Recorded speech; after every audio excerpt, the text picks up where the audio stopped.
अगर किसी ग्रह से सबसे अधिक पीड़ा मिल सकती है तो वह बृहस्पति। 9-10 बजे का जन्म पाया व्यक्ति, अच्छा, अरे बाप रे, क्या उसका चमक रहेगा। 51 रुपए से कुंडली देखना शुरू किया था। भारत सरकार हर विश्वविद्यालय में डिग्री कोर्स दे रही ज्योतिष विज्ञान में। IPS बन गए ऐसे लिखता हुए। कमाने के लिए व्यक्ति नहीं डराएगा तो कमा नहीं पाएगा।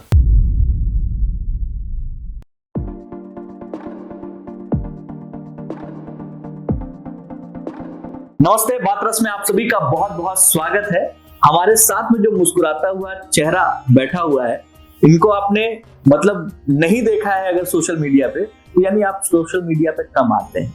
हमारे साथ बैठे हुए हैं एस्ट्रो फ्रेंड संतोष संतोषी जी, बहुत बहुत स्वागत है सर। धन्यवाद। सबसे पहले तो मैं ये जानना चाहूंगा जी, आपके एक पोस्ट में मैंने पढ़ा था, आपने लिखा कि 700 रुपए लेकर मैं अपने घर से दिल्ली चला था, मेरे पास 150 रुपए का एक बैग था और दिल्ली के आनंद विहार रेलवे स्टेशन पे जब मैं उतरा था, उसके बाद से आज तक की जर्नी सब प्रभु को समर्पित है और प्रभु ने ही जो किया है सो किया है। सत्य है, सत्य, बिल्कुल सत्य है।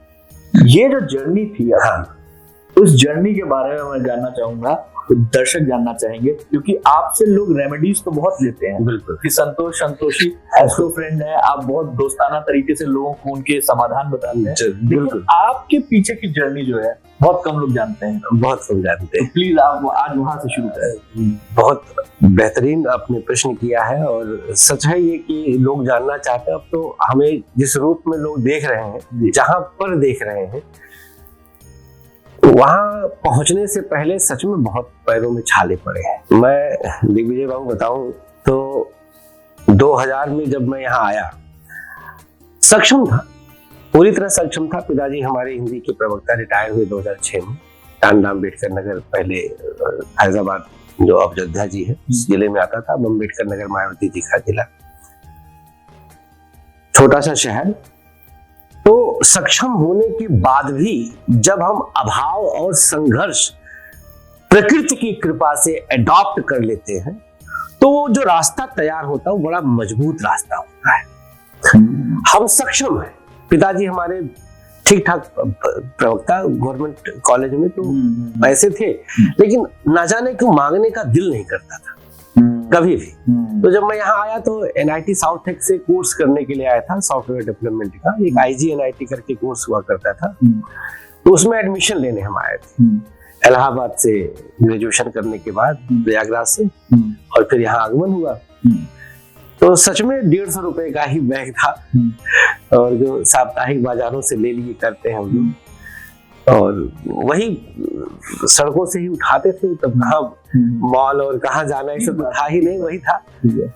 20 रुपए का जूता पहन लेते थे, जो कि 15-20 दिन में उस समय शनि की दशा थी, नीचे से फट जाता था तो मोजा गीला हो जाता था।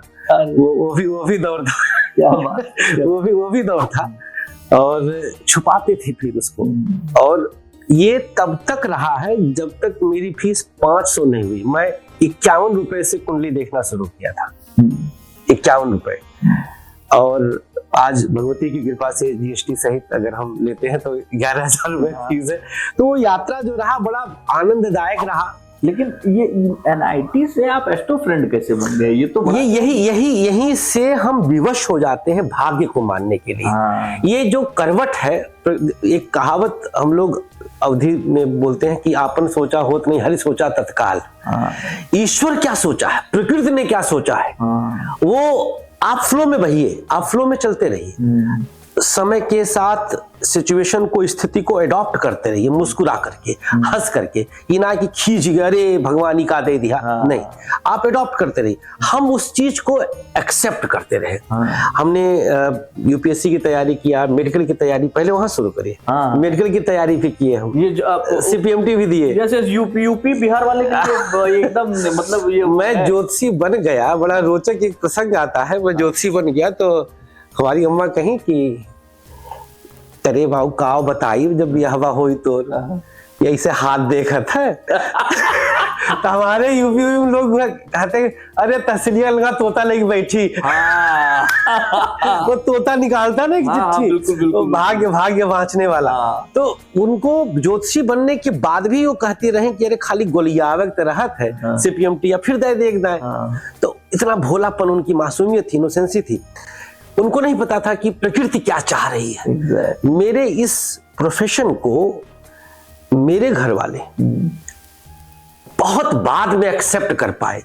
और चूंकि मैं यहाँ NIT का कोर्स करने आया था, तो 6 महीना ज्योतिषीय कार्यकाल होने के बाद मैं बताने के लायक हुआ बाबूजी को मैं बताऊं कि मैं ज्योतिषी बन गया। और उस भी बड़ा दिलचस्प प्रसंग एक है, अब चूंकि चर्चा छेड़े हैं आप, तो मैं बता देता हूं।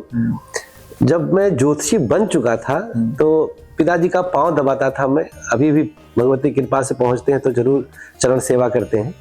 तो चरण सेवा कर रहा था रात में, तो करते करते कहे बाबूजी से हम कि बाबूजी एक बात कहे चाहते हैं। अवधि समझ दर्शक समझ रहे होंगे, प्रदेश बिहार। हाँ, तो हम कहे बाबूजी एक बात कहे चाहते, कहे कहा। तो हम कहे हम ज्योतिषी बन गए। उठ के बैठ गए जैसे लाग रे दादा करंट लग गया की दिया से तो लागे। तो बैठ के कहे आए, हम कहे हाँ। कहे ये कैसे, बड़ा असमंजस में पड़े और एकदम सकपका गए। कहे कि तो बड़ा कहे अच्छा, अपने अम्मा ने बताया कुछ, जानते थे कि माता जी हमारी फील कर जाएंगी। ज्येष्ठ पुत्र में बड़ा बेटा, सपने सजोए होते हैं सब लोग पूरी तरह से। रात किसी तरह पिताजी की बीती, मैं जानता हूं करवट नहीं बिता पाए। सुबह उनके एक मित्र स्वर्गीय श्री बब्बन शुक्ल जी, जो हमारे दीदी के ससुर भी रहे और पिताजी के घनिष्ठ मित्र, रिटायर्ड CDO क्लास 1 ऑफिसर थे, तो उन्हीं से सब अपना सुख दुख बताते थे। पिताजी हमको साइकिल से लेके गए वहां और उनको बस एक बात बताए। पिताजी को चिंतित देख के पूछे उपाध्याय जी क्या बात है, तो पूरी कहानी बताए वृत्तांत। वो अपनी पत्नी को कहे अरे तुरंत थाली में आरती वारती ले आओ, साक्षात सरस्वती आई हैं। वो इतना बाबूजी को मोटिवेट की इस क्षेत्र को लेकर के कि पिताजी वहां से खुशी के आंसू रो दिए। कहे कि उपाध्याय जी हम ब्राह्मण लोगों के लिए और है क्या, और ज्योतिष का कार्य तो सारे काम बंद हो जाएंगे। इसकी वाणी और हाथ चलता रहा तो इसको कभी पैसे के लिए सोचना नहीं पड़ेगा। और उनका वो वाक्य पिताजी को आत्मबल मिला और फिर जाकर के मेरे इस कार्य क्षेत्र को घर से मुहर लगा है। तो बहुत मतलब ये प्राकृतिक कृपा ही मैं कहूंगा, प्रकृति की कृपा थी। और ताज्जुब होगा आपको जानकर कि मेरा एकेडमिक कहीं से ज्योतिषीय मतलब सीखा नहीं हूँ। अच्छा, मतलब ये अतीन्द्रिय ज्ञान इस स्वतः जागृत हुआ है। अरे ये स्वतः जागृत हुआ है। अब तक देखिए, अब तक जो है 3 मिलियन फॉलोवर तो यूट्यूब पे 32 लाख, 3 मिलियन तो छोटा ऊपर हो गया, 32 लाख। इसके अलावा आज तक मतलब लाख लोग मान के चलें तो फिर उसकी सीमा पार हो चुकी है, जिनका ये बात चुके हैं, लिख चुके हैं अपने हाथ से। 1 घंटे के कार्यक्रम में 62 कॉल में उठाता हूँ। लाइव शो जब होता है 62, हाँ रिकॉर्ड उठाया, रिकॉर्ड किया मैंने श्रद्धा चैनल में। 1 घंटे के उसमें PCR से पैच करने वाले थक जाते थे और पूरे दिन। और देखिए ईश्वर की कृपा है कि दूसरे ज्योतिषियों के कार्यक्रम में लोग कहते संतोष जी से बात कराओ, अब वो बेचारे झेप जाते थे। अब आप तो टीवी वाले हैं, आपके इसीलिए आपके नाम के आगे जो एस्ट्रो फ्रेंड लिखा है बहुत सही लिखा हुआ है। हम ये जो कम्युनिकेशन है ना, ये कम्युनिकेशन वन वे नहीं रहता है। सही बात। ये फ्रेंड वाला जो एस्ट्रो के साथ जुड़ा है, ये बहुत अच्छा है। मैं एक सवाल सभी दर्शकों की तरफ से, उन लोगों की तरफ से करना चाहूंगा जो लोग जो है भाग्य में बिलीव नहीं करते। बहुत सारे लोग कहते हैं कि भाग्य कुछ नहीं होता, जो आप कर्म कर रहे हैं सिर्फ वही होता है। एक प्रश्न इस पे उठता है, और चूंकि आप दर्शकों का प्रतिनिधित्व कर रहे हैं, हमारे दर्शकों की तरफ से उनकी भाषा में आपके शब्द हैं, कर्म के लिए प्रेरणा कहां से मिलती है? इसका उत्तर आप दे पाएंगे? आपके मन में स्वतः उस तरफ कहां से प्रेरणा मिलेगी किसी का मर्डर कर दिया जाए? कहां से रेपिस्ट रेप करने की प्रेरणा पाता है? उसको पता है कि ये होगा, इसके बाद क्या हश्र होगा, लेकिन वो कौन है वो शक्ति, क्या है जो उकसाती है, जो प्रवोक करती होगी? दिस इज भाग्य। भाग्य जो शब्द है ना, ये अक्सर पूछ लेते हैं लोग कि अरे हम नहीं मानते हैं। तो मेरा अगला वाक्य होता है कि अरे आप जानते नहीं हैं। जो जानेगा नहीं मानेगा कैसे, पहली चीज। दूसरी बात, हमारा जो सब वेद है, चारों वेद, पुराण, वेदांत जितने हैं, शंकराचार्य जी आदि के जो भाष्य हैं, उन सब की जो दृष्टि है, वो जो देखता है, वो ज्योतिष है। उनकी चक्षु कहा गया, इसे वेदों का नेत्र कहा गया, छठा अंग है वेदों का ही। तो ना मानने का प्रश्न ही नहीं है। कई जगह से हम सिद्ध कर देंगे, तर्कों से तो सिद्ध कर ही रहा हूं। भारत सरकार हर विश्वविद्यालय में डिग्री कोर्स दे रही है ज्योतिष विज्ञान में, डिग्री कोर्स है। कितने संस्कृत विश्वविद्यालय हैं, डॉक्टर संपूर्णानंद अपने वहां पर है, यहाँ पे लाल बहादुर शास्त्री है। कितने संस्कृत विश्वविद्यालय हैं जहां पर जो है फर्स्ट से लेकर के और पीजी तक, और इसके बाद फिर पीएचडी तक इस विधा में, इस विद्या में हो रहा है। विडंबना है कि भारत जैसे देश में, और अभी तक ये यूपीएससी में नहीं सम्मिलित किए हैं। मैं तो कहूंगा यूपीएससी में भी इसको इस विषय को लेके आना चाहिए। लेकिन यूपीएससी बीट करने वाले और यूपीएससी की तैयारी करने वाले जरूर आपके पास। अरे खूब आते हैं। जितनी देर में बैठा था आपसे बात कर रहा था, उतनी देर में आपने कई लोगों को बता दिया कि भैया यूपीएससी में आपका योग बन रहा है, नहीं बन रहा है। मैं तो लिख कर, विजय बाबू, मैं लिख कर देता हूँ कि आईपीएस बन गए, कृपया इसे अपॉइंटमेंट लेटर समझा जाए। ऐसे लिखता हूँ। मेरे आप इंस्टाग्राम पे जाइएगा तो वहाँ पे हाईलाइट पे मैंने डाला हुआ, ऐसे लिखता हूँ। और बने हैं लोग, आए हैं फिर उसके बाद। तो कृपा ईश्वर की। भाग्य का लिखा हुआ डाला जा सकता है? नेवर, नॉट एट ऑल, किसी कीमत पे नहीं। कोई जो वो किसी कीमत पे नहीं। रत्न वत्न, अरे डायमंड, रत्न कुछ है ये ना। रत्न का देखिए कहानी क्या है, आपने भी पहना हुआ है। ये श्रृंगार के कार्य आते हैं। रत्नों का जो हमने एनालिसिस किया, मैं चूंकि शोधी छात्र रहा हूं इस विधा का, रत्न जड़ित मुकुट पहनते थे राजा महाराजा, बाजूबंद पहनते थे, मोती माणिक्य की माला पहनते थे।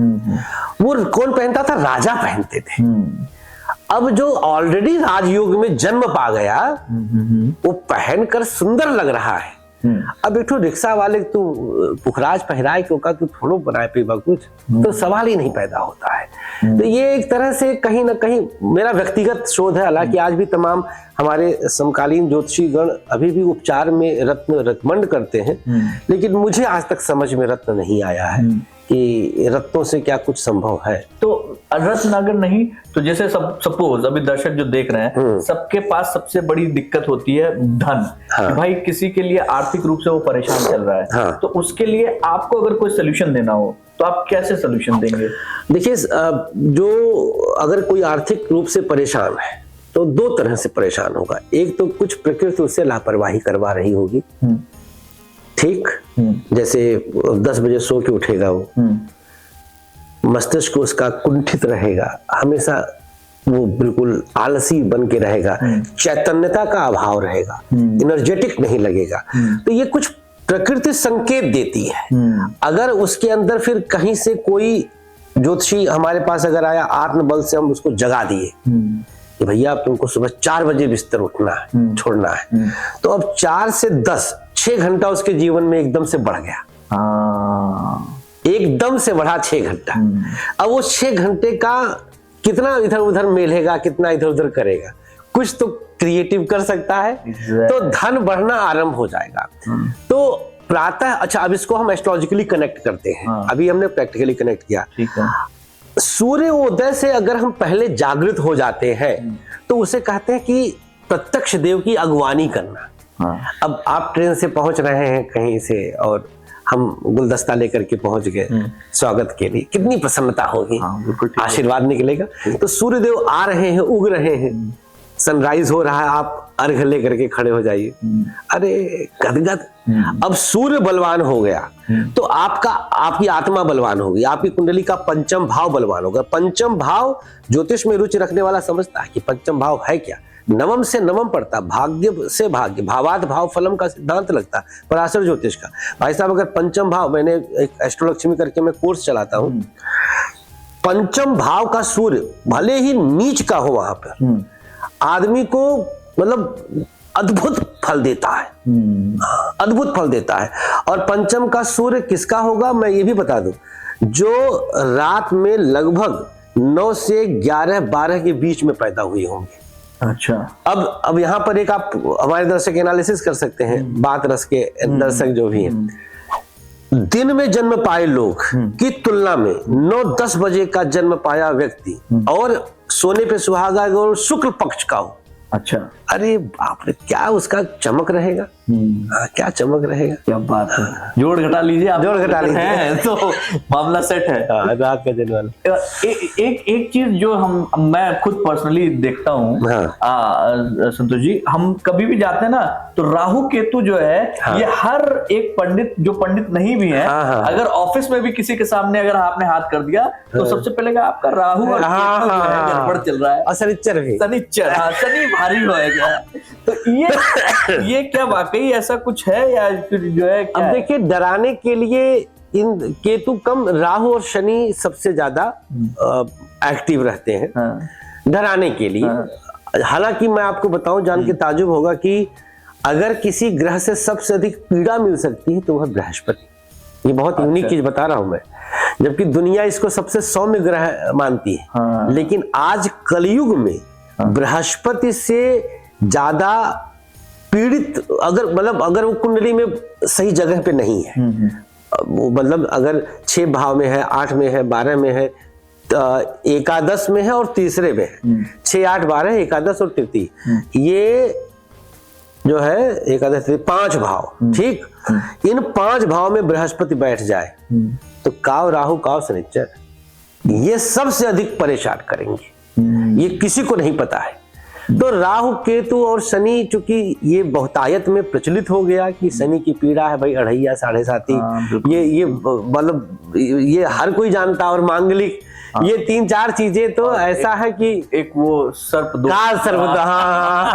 ऐसे फने काट लिया, मतलब याद नहीं आ रहा था तो मैंने कह दिया भैया ये काल टाइप की चीज होती है या फिर ये भी कुछ नहीं है। अच्छा, देखिए कुंडली ज्योतिष विज्ञान कहीं से भी इसमें डर नहीं है। अच्छा, देखिए ये एक इंफॉर्मेटिव साइंस है। आप ही का एक लाइन है, उसको पढ़ा था कि ज्योतिषी नेत्र है जो आपको, जैसे आपके आंख देखने का काम करता है, ठीक वैसे ज्योतिष क्या करता है, वो देखने का काम करता है, लेकिन आपकी आंख की एक सीमा है, बस वहां तक, बस। और आप ज्योतिषी क्या है, उसकी कोई सीमा नहीं, अरे अनंत है, पर उसकी सीमा नहीं है तो कहीं तक देख पाए, अनंत है। और सबसे बड़ी बात यह है कि ज्योतिष विज्ञान से जो मूल फायदा है, डरने वाली बात को मैं पूरा कर दूं, कमाने के लिए व्यक्ति नहीं डराएगा तो कमा नहीं पाएगा। ये ज्योतिष विज्ञान का एक बहुत बड़ा एक इसका स्याह पक्ष है। जो धन की अभिलाषा से इस विधा में कूदे हैं, ये सोच करके कि चला हो कुछ ना हो तो ज्योतिषी बन जाए, ठीक, तो ऐसे लोग कुछ न कुछ तो डराएंगे।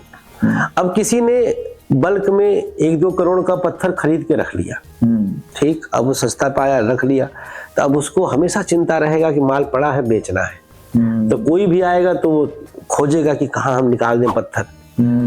ये अब देखिए, ये समझिए आप बात को, हमारे दर्शक भी समझे। तो अब पत्थर जब रखा है तो हमेशा सोचेगा कि भाई आज इनको निकाल दे, आज वो आ रहे हैं उनको निकाल दे, तो जबरदस्ती वो कुछ न कुछ यूज दिखाएगा कि नहीं आप ये पहन लीजिए तो आपका ये हो जाएगा। जबकि ज्योतिष विज्ञान का कार्य सिर्फ सूचना देना है। अच्छा, हाँ, बता दिया ज्योतिष ने कि हाँ भैया पीला कपड़ा पहने पंडित जी। अब आंख कहे कि हम एका बदर के करिया कह देव, तो हो नहीं सकता। हाथ कहे तो समझ में आता है कि भाई रंग देगा। ज्योतिष वेदों का हाथ तो है नहीं, ठीक बात है, वेदों का नेत्र है, तो नेत्र का काम सिर्फ देखना। 3 बार सिर्फ कहा, मतलब इसके इतर कुछ हो ही नहीं सकता। सक्षम नहीं है भाई। हाँ, आंख सक्षम कहाँ है? तो ज्योतिष सक्षम नहीं है भाग्य बदलने में। तभी शुरू में मैंने बोल दिया था कि ये बदल नहीं सकता है। फिर फायदा क्या है? अगला प्रश्न आता है कि फिर सभी दर्शक भी हमारे महाराज जब सब फिक्स ही है तो आपका फायदा, आपका यूज क्या? अब सुनिए, हम लोग गूगल मैप लगा लेते हैं, पता चल जाता है भैया इस रूट पे जाम है, उसी से आए हैं। ठीक, लाल बत्ती दिख गई, जाम है, यहाँ पर गड्ढा है, यहाँ पे नाला है, सब बता देता है गूगल मैप। ठीक उसी प्रकार से ये है, आपका समय बचाएगा, आपका श्रम बचाएगा, और ये दोनों जब बचेंगे तो धन ऑटोमेटिक बच जाएगा। योग है कुंडली में ज्योतिषी बनने का, और हम यूपीएससी की तैयारी कर रहे थे, तो कितना समय बर्बाद हुआ बताइए। अगर सही समय पर हम ज्योतिषी से कंसल्ट कर ले, आप कल्पना करिए दिग्विजय बाबू, भारत की युवा शक्ति का हम कितना सदुपयोग कर सकते हैं। प्रत्येक वर्ष कितने करोड़ युवा ओवर एज हो जाते हैं ससुरा तैयारी करते करते। हाँ, ठीक बात है भैया, बिल्कुल ठीक बात है, बिल्कुल ठीक बात। कितने करोड़ युवा हर वर्ष ओवर एज हो करके और जाके जो है वापस अपने जो घर जाते हैं और खेती करना शुरू करते हैं, जो भी उनकी अपनी जो भी अपना करते होंगे। तो अगर वो, अब सोचिए कि उनका समय, श्रम और कितनी कीमती कमाई। हम तो इलाहाबाद तैयारी कर चुके हैं, कैसे पैसा आता था हम जानते हैं। 500 रुपया, 300 रुपये कमरे में रहता था मैं, हम दो लोग 150 रुपये देते थे सन 1996 में, और 500 रुपये में खर्चा चलाना होता था। तो पिताजी किसी माह में चिट्ठी में लिख के भेजते थे कि इस माह सैलरी अभी नहीं आई है, विलम्ब होगा बेटा, थोड़ा चला लेना। एक आलू एक परवर खरीदता था 50 पैसे का, गिन के एक आलू एक परवर। हम तो वो दिन भी देखे। तो किस प्रकार से चलते थे, कैसे। अब बचपन में कुंडली दिखाए होते अगर हमारी, तो मेरी कुंडली में मैं कहता हूं कि मुझ जैसा ज्योतिषी तो 1000 योग निकाल देगा कि ज्योतिषी के अलावा हम कुछ बन ही नहीं सकते थे। लेकिन दिक्कत यही है ना कि अब हर तीसरा आदमी कहता है कि मैं ज्योतिषी हूँ, और उनके पास जाने के बाद लोग जो है भ्रमित भी नहीं भ्रमित होंगे। वो प्रश्नकर्ता गलत होता है, वो जाते हैं भाग्य बदलवाने। अच्छा, महाराज 2 साल मेडिकल में नहीं हुआ, कुछ ऐसा कर दीजिए हो जाए। अच्छा, अरे पूछो तो ससुरा मेडिकल में होने का योग भी है कि नहीं है। समस्या यहाँ है कि वो पूछते ही गलत है। दुकान नहीं चल रही है, नहीं पूछेंगे कि भैया दुकान का योग था भी कि नहीं है, और है तो नेचर ऑफ बिजनेस क्या होना चाहिए, किस प्लैनेट का हम बिजनेस करें कि हमारे पास धन आए। मतलब सही सवाल नहीं है। यस, सही जवाब नहीं। डॉक्टर संबित पात्रा MBBS और MS है वो, और खा रहे हैं पॉलिटिक्स की रोटी। हाँ, बिल्कुल ठीक बात है, लॉजिक ठीक बात है, बिल्कुल सही बात है। तो हमारे जीवन में आजीविका किस चीज से होगी, हम रोटी किस माध्यम से कमा के खाएंगे, ये फिक्स है। आप ज्योतिषी से पूछो तो सही। आप पहुंच गए भाग्य बदलवाने के लिए, एक महाराज पत्थर पहना दो, बच्चे की नीट निकल जाए, 2 साल ड्रॉप किया है। आज आप लाइव में सुने होंगे हम बोले कि 2 साल बर्बाद किए, इसका मतलब ये थोड़ी कि तीसरा का भी बर्बाद करो। अरे तीसरा बचा लो। और सामने वाला ये कह रहा था नहीं महाराज इसी में होना चाहिए। उपाय बता दीजिए, उपाय बता दीजिए। अब यहीं पे तो ये चीज आ जाती है गुरुजी कि अगर कोई दूसरा व्यक्ति होता तो वो पत्थर चिपका देता है ना। आपने उनको बोला बाबू ऐसा है, उपाय ये है, करोगे तो आप आराम से कर ले जाओगे, नहीं करोगे तो कोई बात ही नहीं। आपने लाइव कॉल में उन्होंने उपाय भी बता दिया, पैसा तो लिया नहीं आपने, पैसा तो बिना पैसे के भी भला हो जाता है। होता है। चैनल जो है जरूर सब्सक्राइब कर लीजिएगा, क्योंकि वहाँ लाइव करते हैं बिल्कुल, तो अपने आप जो है आपके समाधान देते हैं। एक सवाल ये बनता है कि ज्योतिषी ये आपकी नजर में विज्ञान है या कला है? क्लिष्ट विज्ञान है। क्लिष्ट विज्ञान है। ये विशिष्ट ज्ञान ही तो विज्ञान है, जो विशेष ज्ञान है। हाँ। और ज्योतिष विज्ञान में अब सोचिए कि ये विज्ञान न होता तो सब कुछ इसी पे निर्भर कैसे रहता। एस्ट्रोनॉमी, ज्वार भाटा, पूरा आयुर्वेद नक्षत्रों पर है। चंद्रमा पर अभी जब चंद्रयान गया था 15 दिन 15 रात, 15 दिन का दिन 15 दिन की रात, अब जाके अभी निकला है, जब अभी भेजा था। जो अभी और हम लोग यहाँ कब से शुक्ल पक्ष और कृष्ण पक्ष कब से चल रहा, सोचिए आप। ठीक। तो ये विशिष्ट ज्ञान, इससे बड़ा तो कोई ज्ञान ही नहीं भैया। और बताओ युवाओं के लिए मैं पहला ऐसा ज्योतिषी था जो इस विज्ञान को आडंबर से बाहर ले आया। माला से, टीका से, रत्न रुद्राक्ष से बाहर लेकर के निकला। मैं पहला ज्योतिषी था। नहीं तो ज्योतिषी लोग जो है पैंट शर्ट पहनने में शर्म करते थे, जैसे उनका ज्ञान कम हो जाएगा। जबकि अरे भाई, जैसे फिजिक्स का लेक्चरर है वैसे तुम भी लेक्चरर हो, उसमें क्या दिक्कत? प्रवक्ता हो भाई, ज्योतिष के प्रवक्ता हो। तो ऐसा नहीं है। मुख्य रूप से आपको इस विधा को समझना है और इसका सबसे बड़ा लाभ हमारे युवाओं के लिए है, हमारी युवा शक्ति के समय को बचाने के लिए है। वो जान जाए कि किस क्षेत्र में उसका भविष्य है और भाग्य है। क्या बात है। जो ज्योतिष, जो गुरुजी जब आप बात करते हैं किसी से, तो चूंकि ऑब्वियसली पढ़ाया भी जा रहा है, चीजें भी सामने भी आ रही हैं। अभी महाकुंभ चल रहा है जहाँ पे जो है सनातन धर्म का पूरा जो है वो लगा हुआ है। अभी पिछले दिनों एक चर्चा थी, ये इसलिए मैं प्रश्न उठा रहा हूँ क्योंकि जो है अभी महाकुंभ चल रहा है।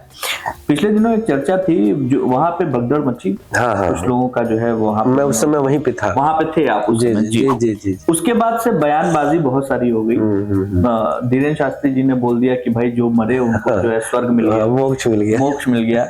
शंकराचार्य मुक्तेशानंद ने कहा कि जो है भाई ऐसा स्वर्ग चाहिए तो आइए, हम आप ही को जो है मोक्ष दिलवाते हैं। ये जो मोक्ष का कॉन्सेप्ट है, क्या आपको लगता है कि वो जो लोग कह रहे हैं कि भाई वहां पे मरे स्वर्ग मिल गया, ये मोक्ष का कॉन्सेप्ट आपके हिसाब से ये क्या है? मतलब ये है ऐसा?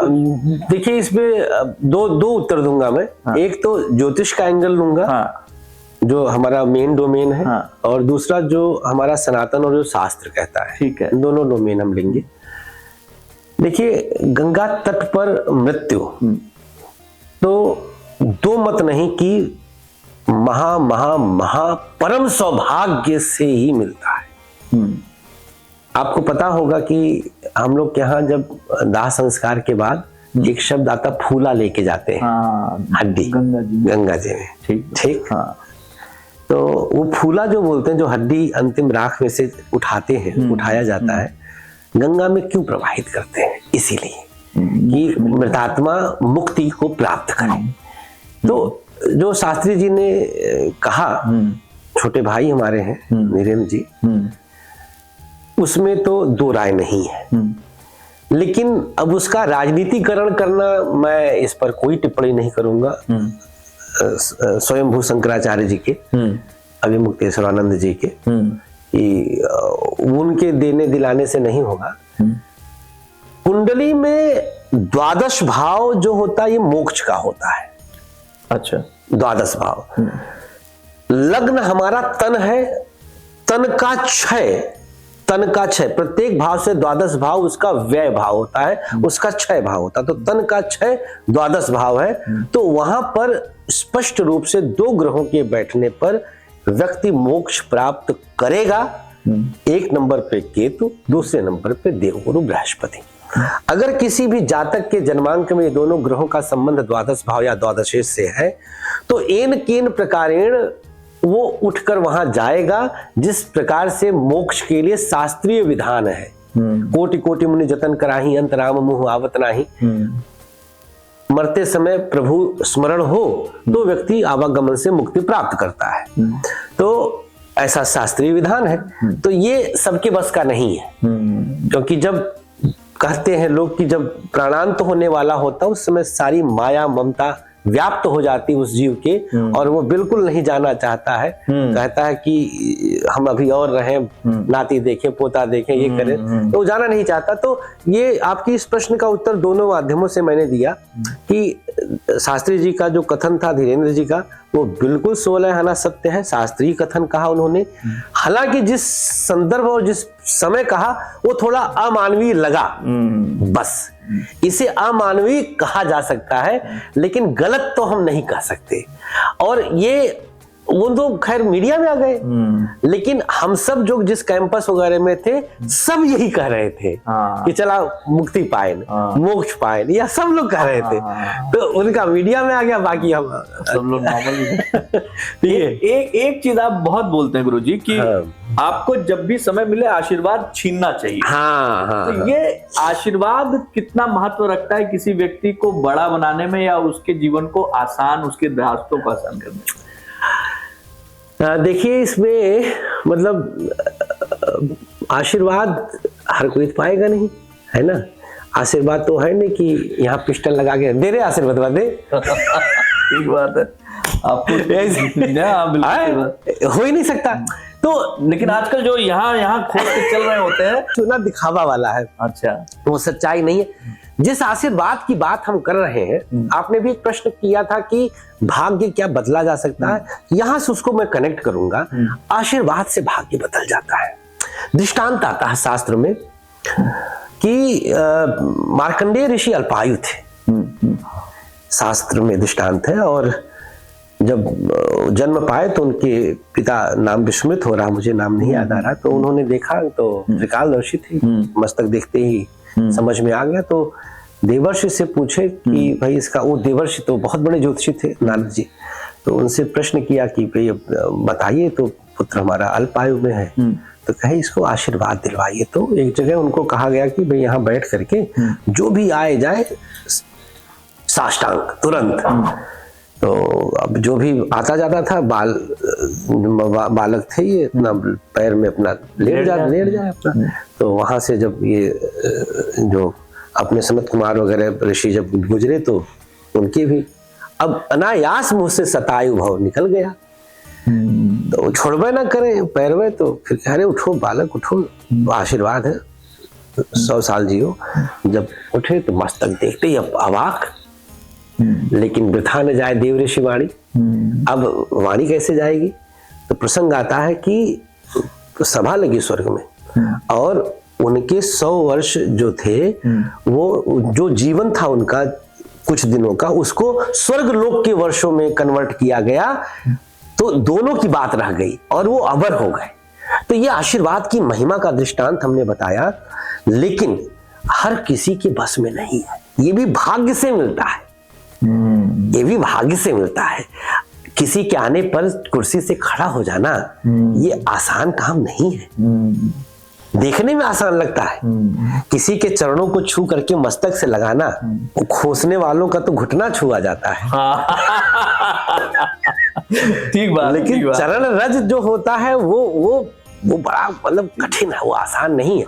तो आशीर्वाद अगर किसी के अंदर लेने की कला आ गई, तो शास्त्र एक और श्लोक आता है सुभाषितानि में, अभिवादनशील से नित्य विद्धोप से विनय चत्वारि तस्य वर्धन्ते आयु विद्या यशो बलम।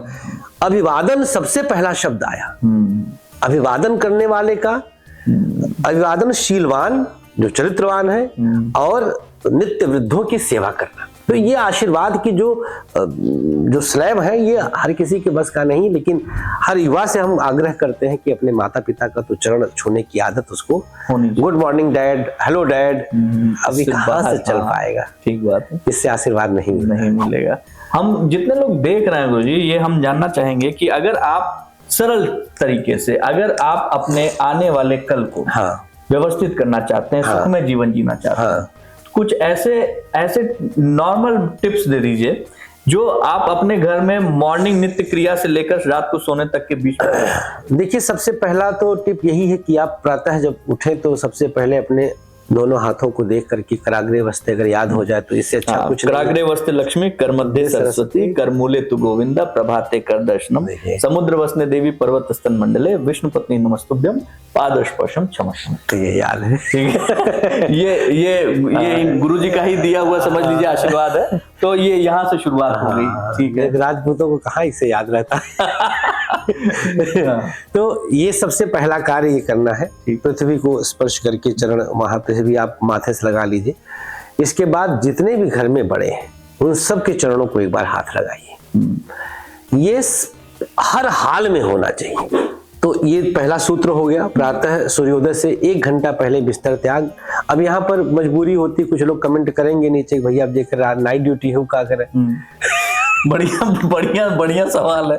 नाइट ड्यूटी वाले लोग पूछते हैं। हाँ भाई, कमेंट करने से पहले उत्तर आ रहा। तो नाइट ड्यूटी वाले के लिए तो भाई क्या कहा जाए, ये कहावत अपने की है ना, कहन कि ये बाबू ऊपर को नीचे की रोटी ना खाई चाहिए, कहन जगह दुइये हो तब कहन जगह दुइये नहीं तो क्या करे। ठीक बात है, तो भाई मजबूरी है, वहाँ मजबूरी है। ऐसा अगर आपके पास ऐसी समस्या तो अलग विषय है, वो अपवाद है, आप एक्सेप्शनल है। दूसरी चीज हो गई उठना, हाथ देखना, पृथ्वी छू के प्रणाम करना, बड़ों का प्रणाम करना। फिर गौ माता को आप प्रतिदिन कुछ गौ सेवा हर हाल में हो। शहरों में व्यवस्था है तो ऐसी स्थिति में आदमी संकल्प करके कुछ निकालता रहे। जैसे 10 रुपया रोज निकाल दिया तो 300 रुपया महीने का हो गया। अब 300 रुपए में वो कुछ भी कना खरीद लिया, जौ खरीद लिया, कुछ भी गौ माता के लिए ले करके, और आसपास गौशाला तो हर शहर में है। महीने में एक दिन गौशाला चला जाए व्यक्ति, पूर्णिमा को चला जाए, अमावस्या को चला जाए, या कोई सोमवती अमावस आ जाए या प्रदोष आ जाए, ऐसे कुछ विशेष जो तिथियां हैं उनमें जाकर गौ सेवा कराइए। काले तिल ले लीजिए, गुड़ ले लीजिए, अत्यंत लाभ होगा। बाकी तो मैं दिग्विजय बाबू एक बात बताऊं कि मेरी एक मानता है कि कर्म ही पूजा है। आपको जान के ताजुब होगा कि ये लाइव इंडिया के समय की बात है, 2009 से लेकर 12 तक मेरी व्यस्तताओं में मेरे पास इतना समय नहीं होता था कि मैं धूप बत्ती दिया जला सकूं। इतना समय नहीं होता था। सुबह 6 बजे घर से निकलना और रात 1 बजे घुसना। रात में भी मेरा शो एक होता था, कई बार 11 से 12 का, कई बार 12 से 1 वाला भी होता था। 1 बजे 2 बजे घर पहुंच रहे हैं, फिर 5 बजे, फिर 4 घंटे की नींद। तो लेकिन मुझे कोई दिक्कत नहीं हुई। तो पूजा पाठ जो है ये हमारी भाग्य को बदलने ज्यादा आत्मिक शांति देते हैं, तो उसका विशेष लाभ होता है। तो इतना सा कर ले व्यक्ति, गौ सेवा कर ले, हाथ जोड़ लिया ईश्वर के सामने, गुरु मंत्र लिया है तो गुरु मंत्र एक माला फेर लिया, बहुत है। इतने में तो उसका मुहारा न्यारा हो जाएगा। अब इतने मुहारा क्या बात है। हम लोग गुरुजी जब भी अपने नॉर्मल रूटीन में रहते हैं, चीजें करते रहते हैं, एक ऐसा ब्रिज, ज्योतिष एक ऐसा ब्रिज बनकर आता है जो आपके प्रेजेंट स्टेट को और फ्यूचर स्टेट के बीच का काम कर देता है। बिल्कुल सही बात है, बिल्कुल सही। ठीक है, तो अब ये जो ब्रिज है, और आपके हिसाब से ये गुण रहस्य साइंटिफिक है? बिल्कुल साइंटिफिक है। तो ऑब्वियसली आपके प्रेजेंट स्टेट को फ्यूचर स्टेट के बीच में अगर ये साइंटिफिक ब्रिज आपको मिल जाए तो आप जो है उस पर चलकर जो है अपने फ्यूचर को बेहतर कर सकते हैं। सहज हो जाएगा, आसान हो जाएगा, चीजें आसान हो जाएगी, बिल्कुल आसान हो जाएगा। और आपसे अगर जो है किसी को मिलना है या फिर किसी से आपसे सलाह लेनी है, आपसे कोई बातचीत करनी है, तो आपको वो कहाँ पकड़ पाएगा? क्योंकि नॉर्मली आप तो आसानी से पकड़ में आते हैं। आसान नहीं, बहुत आसानी से आजकल बहुत आसान हो गया है। गूगल सर्च, बहुत गूगल बाबा बोलते हैं इसको आजकल। तो गूगल बाबा पे जा करके बस हमारा नाम डाल दीजिएगा, संतोषी, और कांटेक्ट डिटेल्स, तो आ जाएंगे। वैसे बहुत सारे हमारे फेक पेजेस भी बहुत बन गए हैं। लोग देखिए, हमारे 3 स्पेशल नंबर्स हैं केवल, वो हमारे व्यक्तिगत चैनल्स के वीडियोस में आप लोग पा जाएंगे। बाकी और कोई हमारे नंबर नहीं रहते। लोग चीट हो जाते हैं तब हमारे पास पहुंच पाते हैं, चीट होने के बाद। तो देख लीजिएगा हमारे वीडियोस पे लोग अपना नंबर पेस्ट करके, और मेरा ही नहीं, और बहुत सारे ज्योतिषियों का मैं देखता हूँ कि ठगने वाले की पैसा डलवा लेंगे। यहाँ भी जो है चल रहा है। अरे भैया, ऑनलाइन फ्रॉड का मामला यहाँ भी चल रहा है मित्रों। ऐसा नहीं है कि आप एकदम सही जगह एकदम आराम से पहुंच जाएंगे। तो प्लीज, वो भी भाग्य से ही है। गूगल बाबा को पहले खंगाल लीजिएगा और उसमें से सही नंबर ले लीजिएगा। नहीं तो आपके साथ जो है कोई गलत बाबा आपको जो है गलत राय दे देंगे, गलत नग चिपका देंगे। अरे तुरंत बेचेंगे। अच्छा, एक लास्ट सवाल हम जानना चाहेंगे जी। एक सवाल जो है, लाइफ में ना कभी कभी कुछ ऐसी कहानियां होती हैं जो आपको ना कभी जीवन में नहीं भूलती हैं, जिसने आपको इस तरीके से छू लिया है कि भाई इसकी वजह से ना मेरे सोचने का तरीका बदल गया है ना। आप जब इस फील्ड में जब शुरुआत की थी, आपने जब आ रहे थे, कभी कोई ऐसी कहानी, ऐसा दृष्टांत जिसने आपको छू लिया हो और आपको लगा हो कि भाई मेरे इससे बड़ा जो है अब कोई जो है क्या नाम है कारण नहीं हो सकता कि हम जो है इसमें ना आए। ज्योतिष में मेरा आना, ये दैवीय कृपा। मैंने बताया कि मैं प्लान्ड ज्योतिषी नहीं हूँ। हाँ, वही तो। प्लानिंग के साथ हमने कोर्स किया और कोर्स करके हम इस विधा को एज ए करियर अडॉप्ट की। मेरा आना इसमें एक सुखद घटना है ये। मैं दुर्घटना नहीं कहूँगा, एक सुखद घटना रहा। ईश्वर की कृपा से, स्व प्रेरणा से मैं इसमें प्रवेश किया। ये विधा मुझे इलाहाबाद में जब मैं पढ़ता था तो ये विधा मुझे आश्चर्यचकित में डालती थी कि लोग वहाँ पे इलाहाबादी लड़के कुल आधा ज्योतिषी तो ऐसे होते हैं। सब हाथ दिखी हैं इसे। हाँ, सब हाथ दिखे। लाल बत्ती आवे वाली बात ठीक बात है। ऐसे कहिए ही रखवाई हम मिल जाएगी ना, बस ओकरे बाद फिर देखा धन का जो है महारे लाल बत्ती खड़ी हो जाएगी, यही गड़ा है। ठीक बात। तो आधा ज्योतिषी तो कीरो किताब पढ़ के ऐसे ही हो जाते थे हम लोग। वहां पे कोई ज्योतिषी हम लोग के क्षेत्र में भैया था ही नहीं। तो वहां से कुछ प्रेरणा मिलती गई। और घटना जो आप पूछ रहे हैं, मैं एक गोविंदपुरी में गली नंबर 8 में अनेजा हॉस्टल करके एक हॉस्टल था, वर्किंग बॉयज हॉस्टल। वहां पर डॉक्टर राम गोपाल मिश्रा जी थे, अपने हलकारा पूर्व अयोध्या के। वो रेलवे विजिलेंस में थे, दिव्य ज्ञान था। तो मैं उनकी भी अक्सर चरण सेवा करता था खाना वाना खाने के बाद। मुझे बड़ा आनंद आता था आशीर्वाद लेने में, पता नहीं क्या ईश्वर कृपा रही है। तो मैं पहुंच जाता था, ब्राह्मण थे, हमसे 15-20 साल बड़े थे। पैर दबा, गुरु जी लाइए पैर दबाते हैं। तो वो हमारी कुंडली देख लेते थे। तो हम वहीं से प्रेरित हो गए पत्रिकाओं को पढ़ने के लिए कि आखिर है क्या। और जब किताबों को उठाया, पन्ना पलटते जाएं तो लगे जैसे कितने जन्मों से मुझे ये सब पता है। तो वो जग गया। जो सुषुप्तावस्था में था वो जागृत हो गया। विज्ञान में इसको जीन बोलते हैं। तो वो जो हमारे पुराने जीन्स रहे होंगे, कभी किसी जन्म के सुषुप्तावस्था के संस्कार, वो जागृत अवस्था में आ गए और वो चीजें सहज होती गई। और दूसरा जो हमको बहुत अच्छा लाभ मिला, मैं नाम लूंगा इस मंच से भी क्योंकि वो जड़ है हमारा, एक सौभाग्य दीप करके एक पत्रिका अभी भी आती है ज्योतिष की। एक समय में इसके 30-30 हजार सर्कुलेशन हुआ करते थे। श्री राजेंद्र धमीजा जी इसके संपादक। जी। तो नौरोजी नगर खानदानी पकौड़े वाले के बगल में इनका शॉप है। तो मंगलवार शनिवार फ्री कंसल्टेंसी होती है, बाकी दिन 50 रुपए में। अभी भी फीस उतना ही है। अच्छा। हाँ, मैं वहां बैठ करके आज 11,000 फीस लेता हूँ। कहावत ना, गुरु गुरु रह गए चेला चक्कर हो गया। तो वो चरितार्थ हुआ है। तो वहां पर क्या था कि उस पत्रिका में समस्या समाधान कूपन निकलता था। अच्छा। वो लोग बिजनेसमैन है। तो उसमें क्या था कि एक खाली कुंडली बनी होती थी, लोग उसमें अपना ग्रह भरते थे और नीचे दशा अंतरदशा और अपना प्रश्न लिखते थे। विवाह नहीं हो रहा, बीमारी नहीं जा रही, मकान कब बनेगा, कर्जा नहीं उतर रहा। हाँ, तो एक पत्रिका थी सौभाग्यदीप, जहां पर समस्या समाधान करके कूपन आता था और उसमें खाली कुंडली उसमें छाप के भेजते थे। तो लोगों को अपनी समस्या और कुंडली उसमें ड्रॉ करके भर के भेजना होता था।